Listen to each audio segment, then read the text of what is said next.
আমরা সরাসরি আজ চলে এসেছি সেই বহু প্রতীক্ষিত মালঞ্চ ময়দানে। আমার বাড়ি থেকে প্রায় 4 কিলোমিটার দূরে। এই মেলার একটা ঐতিহ্য হলো গাজিমের মেলা। এই হচ্ছে সেই মেলার মাঠ।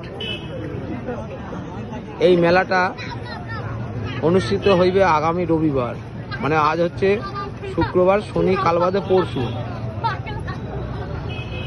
এই মেলায় কয়েক লক্ষ লোকের সমাগম হয়। জাতি ধর্ম বর্ণ নির্বিশেষে সকলে একত্রিত মিলিত হয়ে এই মেলায় আসে। এই মেলা কয়েকশো বছরের পুরনো এই মেলা। এই মেলায় কিভাবে সৃষ্টি হয়েছিল তার ইতিহাস বলছি। একদা এক সময়ে গাজী মিয়া বিয়ে করতে গিয়েছিল।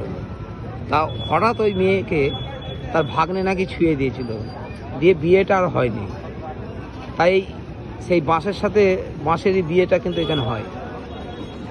এটা প্রত্যেকটা জাতির একটা বিয়ের নিয়ম থাকে, হিন্দু হোক মুসলিম হোক, তাদের সেই রীতিমতো এই বিয়েটাও সম্পন্ন হয়। এই বিয়েটা আপনার দুটো বাঁশে যেমনি মানে গায়ে হলুদ হয়, গায়ে হলুদ হয়ে গেছে।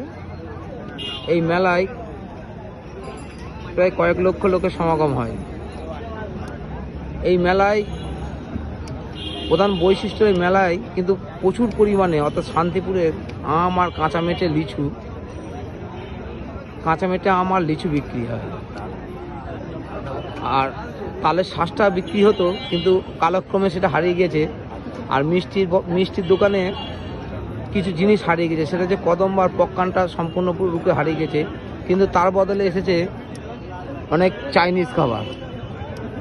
মেলায় কিছু পরিবর্তন হয়েছে, যেহেতু যুগের তালে তালে পরিবর্তন হয়ে গেছে। এখানে হারিয়ে গেছে যেমনি কাঠের যে দোলনা ছিল, সে দোলনাগুলো হারিয়ে গেছে। তার বদলে এসেছে ইলেকট্রিক দোলনা। অনেক মিউজিয়ামে জিনিসপত্র আসতো, সেগুলো হারিয়ে গেছে। এই মেলায় আমার তরফ থেকে সকলকে আসার জন্য নিমন্ত্রণ রইল।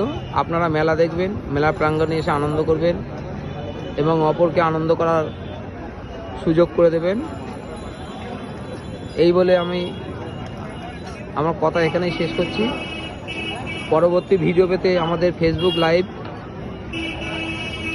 আর ইউটিউব চ্যানেলটি সাবস্ক্রাইব করবেন। এতক্ষণ আপনাদের সাথে আমি ছিলাম ইদ্রিস আলী, এবং তার সাথে ছিল বাদশা শেখ। এই বলে আমার বক্তব্য শেষ করছি।